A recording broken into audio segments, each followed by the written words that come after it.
Hi friends, நான் உங்கள் பிரபாஸ். எல்லாரும் எப்படி இருக்கீங்க? எல்லாரும் நல்லா இருப்பீங்கன்னு சொல்லி நம்புகிறேன். இன்னைக்கு ஏஆர் முருகதாஸ் டைரக்ஷனில் சிவகார்த்திகேயன் அண்ட் வித்யுத் ஜாம்வெல் நடித்த மதராசி படத்தோட ரிவ்யூ தான் பார்க்க போகிறோம். இந்த படத்தோட ஸ்டோரி பற்றி பார்த்தோம்னா, படத்தோட ஸ்டார்டிங்லேயே பார்த்தீங்கன்னா நார்த் இந்தியா மாதிரி தமிழ்நாட்டிலேயே வந்து ட்ரக் கல்ச்சர் கொண்டு வரணும் அப்படின்னு சொல்லிட்டு வில்லன் கேங்ஸ்டர் ஒரு கும்பல் வந்து தமிழ்நாட்டுக்கு வராங்க. ஒரு 5 கண்டெய்னர் வராங்க. அதை தடுக்கிறதுக்கு என்ஐஏ ஃபோர்ஸ் வந்து ட்ரை பண்ணுறாங்க. பட் அவங்களால வந்து தடுக்க முடியல. அந்த கண்டெய்னர் இருக்கிற இடம் பார்த்தீங்கன்னா ஒரு கெமிக்கல் ஃபேக்டரி வந்து இருக்கு. அதை வந்து எக்ஸ்ப்ளோசிவ் பண்ணி ஒரு சூசைடல் அட்டாக் பண்ணி தான் அதை வந்து தடுக்க முடியும், மொத்தமாக அதை வந்து அழிக்க முடியும்.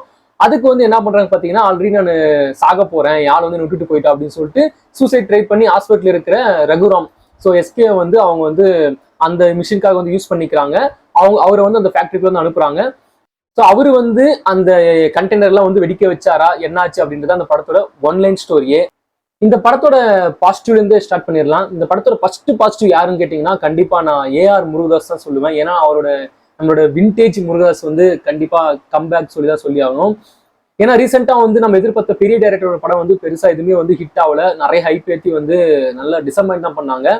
பட் இவர் வந்து எந்த ஒரு ஹைப்புமே இல்லாம இந்த படத்தை வந்து பயங்கரமா வந்து கம்பேக் கொடுத்துட்டாரு. அவரோட டைட் ஸ்கிரீன் பிளே வந்து இந்த படத்தை வந்து பயங்கரமா பிளாக் பஸ்டர் பண்ணிட்டாருன்னு சொல்லி தான் சொல்லணுமே. அதுவும் அவரோட எல்லா படத்தையும் பார்த்தீங்கன்னா கண்டிப்பா வந்து ஒரு சோஷியல் மெசேஜ் இருக்கும். அப்ப இருந்து நீங்க ரமணா படத்தை வந்து எடுத்துக்கிட்டாலும் இப்போ வரைக்குமே வந்து எல்லா படத்துலையும் ஒரு சோஷியல் மெசேஜ் சொல்ல ட்ரை பண்ணியிருப்பாரு. அதையும் வந்து இந்த படத்தை வந்து சொல்லியிருக்காரு. அப்புறம் வந்து கன் கல்ச்சர் அதை வந்து கொண்டு வரணும்னு சொல்லியிருக்காரு. கண்டிப்பா அதுக்கு வந்து அவரை நான் அப்ரிஷியேட் பண்ணியே தருவேன். ஏன்னா ஒரு ஃபியூ டைரக்டர்ஸ், சொசைட்டி மேல அக்கறை இருக்கிற டைரக்டர்ஸ் வந்து தமிழ் சினிமா இருக்காங்க. அதை கண்டிப்பா முருகதாசன் நம்ம எப்பயுமே சொல்லலாம். எஸ்கே சிவகார்த்திகனோட டிரான்ஸ்ஃபர்மேஷன்ன்றது வந்து எனக்கு தெரிஞ்சு பீக்ல இருக்குன்னு சொல்லி தான் சொல்லணும். பயங்கர ஃபுல் ஃபார்ம்ல இருக்காரு ஆளு. நம்ம வந்து ஆக்டிங் வைஸ்னு வரப்ப அமரன் லாஸ்டா சொல்லலாம், மாவீரன் சொல்லலாம். பட் இதுல வந்து பாத்தீங்கன்னா அவரோட எக்ஸ்பெரிமெண்டல் ஆக்டிங் சொல்லி தான் அந்த படத்தை சொல்லணுமே. ஏன்னா அந்த அளவுக்கு ஒரு மாதிரி அந்த டெலியூஷன் டிசார்டர் அந்த மாதிரி எல்லாம் ட்ரை பண்ணியிருக்காங்க. அதுலலாம் அவர் அந்த அனிமல் இன்ஸ்டிக் மாதிரிலாம் வந்து ட்ரை பண்ணணும். அந்த மாதிரிலாம் வந்து ஃபேஸ் ரியாக்ஷன்லாம் கொடுக்கணும். அந்த மாதிரி ரியாக்ஷன்லாம் பண்ணும், பாடி ரியாக்ஷன் எல்லாம் ஓவராலுமே அதெல்லாம் இந்த படத்துல செம்மையா பண்ணியிருந்தாரு. அது அந்த அளவுக்கு ட்ரை பண்ணி அது வந்து சக்சஸ் ஆயிருக்கு. என்ன கேட்ட ஆக்டிங் வைஸ்ல வந்து சிவகார்த்திகனுக்கு இது வந்து ஒரு பெஸ்ட் படமாவே இருக்கும். வித்யுத் ஜாம்வெல், ஸோ அவர் வந்து துப்பாக்கி படத்துல இருந்து எனக்கு அவர் ரொம்ப பிடிக்கும். அந்த பாத்தீங்கன்னா அஞ்சால நடிச்சிருந்தாரு. அவர் பாலிவுட் ஆக்டர்னால ஃபுல் அண்ட் ஃபுல் வந்து அங்க போயிட்டாரு. அவரோட கமெண்டர் சீரிஸ்லாம் பாத்தீங்கன்னா உங்களுக்கு தெரியும், செம்மையா பண்ணியிருப்பாரு.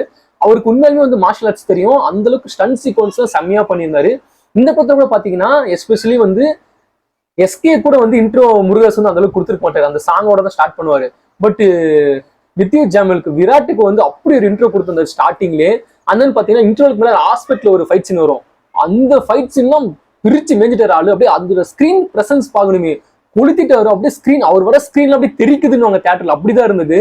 அந்த ஸ்வாகு, அந்த ஃபைட் சீக்வன்ஸ்லாம் செம்மையா பண்ணியிருந்தாரு. அவரோட பிசிக்லாம் பாக்குறப்ப அதுவும் அங்க அந்த இடத்துல ஒரு புஷ்அப் எடுப்பாரு. அதெல்லாம் தியேட்டர்ல அல்ட்டியா இருந்தது. அவரோட இன்னொரு செகண்ட் வில்லனா நடிச்ச வந்து ஷபீர், அந்த டான்சிங் அவர் வந்து அவர் கொடுத்த கேரக்டர் நல்லாவே பண்ணியிருந்தாரு. ரோல் சூப்பரா பண்ணியிருந்தாரு. சம்டைம்ஸ் வந்து இவரை வந்து அவர் ஓவர்டேக் பண்ற மாதிரி இருந்தது விராட்டை, அந்த அளவுக்கு நல்லா பண்ணியிருந்தாங்க.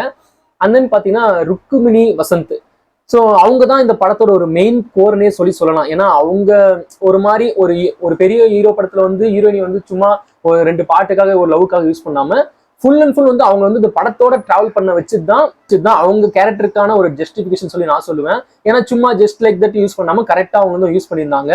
மியூசிக் அனிருத், ஸோ அனிருத்தோட மியூசிக்னு பாக்குறப்ப சாங் வைஸ்ன்னு பெருசா இதுல வந்து ஒரே ஒரு சாங் தான், அந்த இன்ட்ரோ சாங் மட்டும் நல்லா இருந்தது.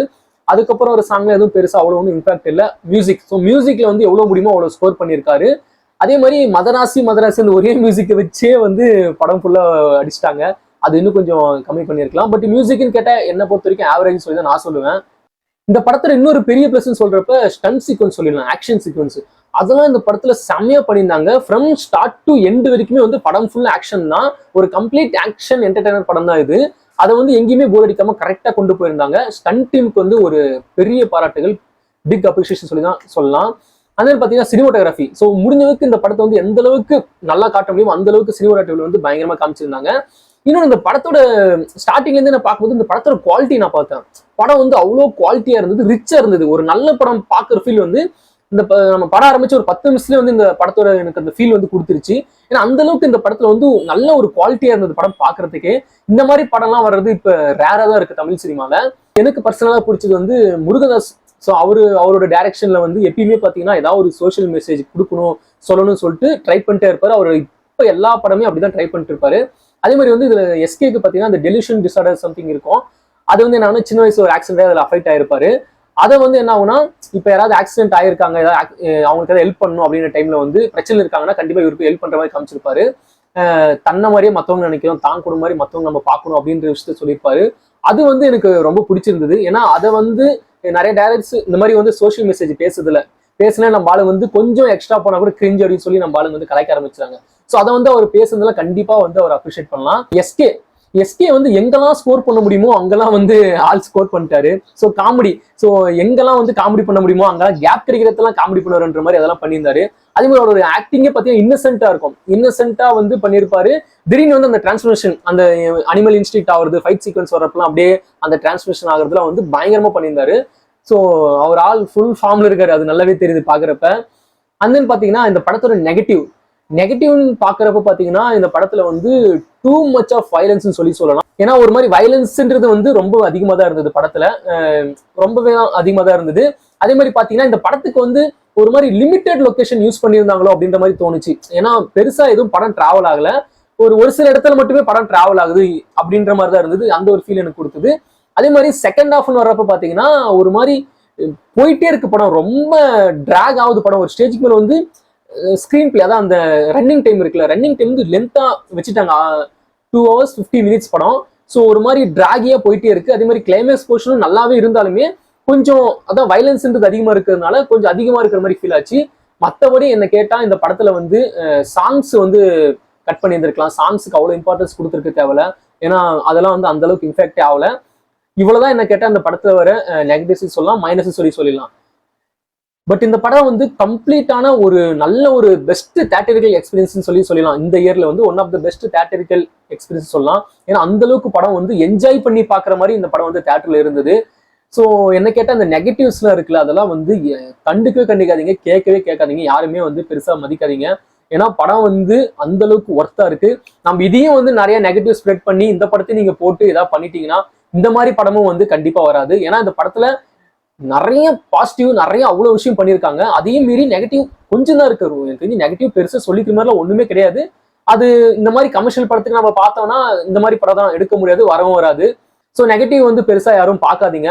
லாஜிக்லாம் இருக்குதான், பட் அதெல்லாம் பெருசா கண்டுக்க வேண்டிய அவசியம் இல்லை. ஒரு கம்ப்ளீட்டா ஒரு தியேட்டரிக்கல் மூவ்மெண்டா இந்த படம் வந்து என்ஜாய் பண்ணி பாக்குற மாதிரி இருக்கு. இந்த படத்தை வந்து தியேட்டர்லயே பாருங்க. இந்த ஓடிடி வந்தாதான் பார்க்கணும்னு சொல்லிட்டு வெயிட் பண்ணிட்டு இருக்காதீங்க. ஒர்த்தான ஒரு வாட்ச், தியேட்டரிக்கல் வாட்ச். கண்டிப்பா அந்த படத்தை மிஸ் பண்ணாதீங்க. Okay, bye friends. வேற ஒரு சூப்பரான வீடியோ இல்லைன்னா ரிவ்யூல பார்க்கலாம். Love you all.